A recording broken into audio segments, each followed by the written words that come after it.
తెలంగాణలో రెండో రోజు ప్రైవేట్ కాలేజీల బంద్ కొనసాగింది. తెలంగాణలోని దాదాపు 2,000కు పైగా కాలేజీలు బంద్ పాటించాయి. బకాయిల్లో 50% చెల్లించే వరకు సమ్మె కొనసాగించనున్నట్లు స్పష్టం చేశారు. అలాగే 73 కాలేజీల్లో పరీక్షలను బహిష్కరించారు.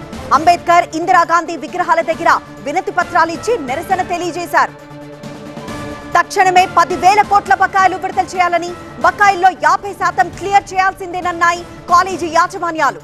కాలేజీలు ఎగ్జామ్స్ ని కూడా బహిష్కరిస్తూ ఉండడంతో రీఎంబర్స్మెంట్ లేని విద్యార్థుల పరిస్థితి ఏంటన్నది ఇప్పుడు ఆందోళన కలిగిస్తోంది.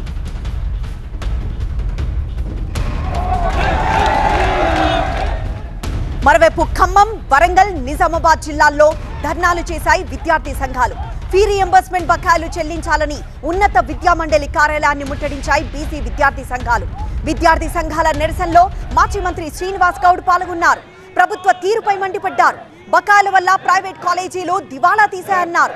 గట్టిగా అడిగితే విజిలెన్స్ దాడులు చేయిస్తున్నారని ఆగ్రహం వ్యక్తం చేశారు.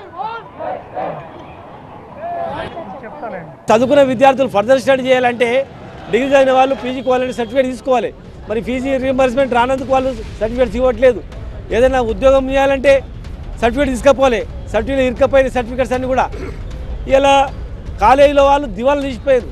గతంలో కర్ణాటక, మహారాష్ట్రలో చదువుకొని వచ్చేవాళ్ళు ఇలా తెలంగాణలో కూడా విద్యాసంస్థలు పెంచాలని ఇంతమంది ముందుకొచ్చి ఇంజనీరింగ్ కాలేజీలు, ఫార్మసీ కాలేజీలు పెడితే చదువుకున్న 12 లక్షల మంది విద్యార్థుల యొక్క జీవితాలు ఇలా అన్యాక్రాంతం అవుతూ ఉంది. కమిటీ వేసిండ్రు, 3 ఐఏఎస్ ఆఫీసర్, 12 మంది ఐఏఎస్ ఆఫీసర్లు, 3 మంత్రులు, బట్టి విక్రమార్క గారితో పాటుగా శ్రీధర్ బాబు, అదేవిధంగా నల్గొండ మంత్రి గారు ఉత్తమ్ కుమార్ రెడ్డి గారు. దసరాకు 600 కోట్లు, దీపావళికి 600 కోట్లు, మిగతా విడతల వారికి ఇస్తామన్నారు. ఈ రోజు వరకు 300 కోట్లు తప్ప ఇవ్వలేదు.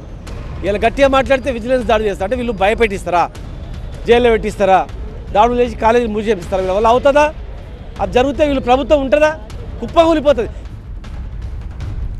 తెలంగాణలో ఫీ రీఎంబర్స్మెంట్ సంస్కరణలకు కమిటీ వేసింది సర్కార్. స్పెషల్ సిఎస్ చైర్మన్ గా 15 మందితో కమిటీ వేసింది. ఈ కమిటీలో కోదండరాం, కంచె ఐలయ్యకు చోటు కల్పించింది.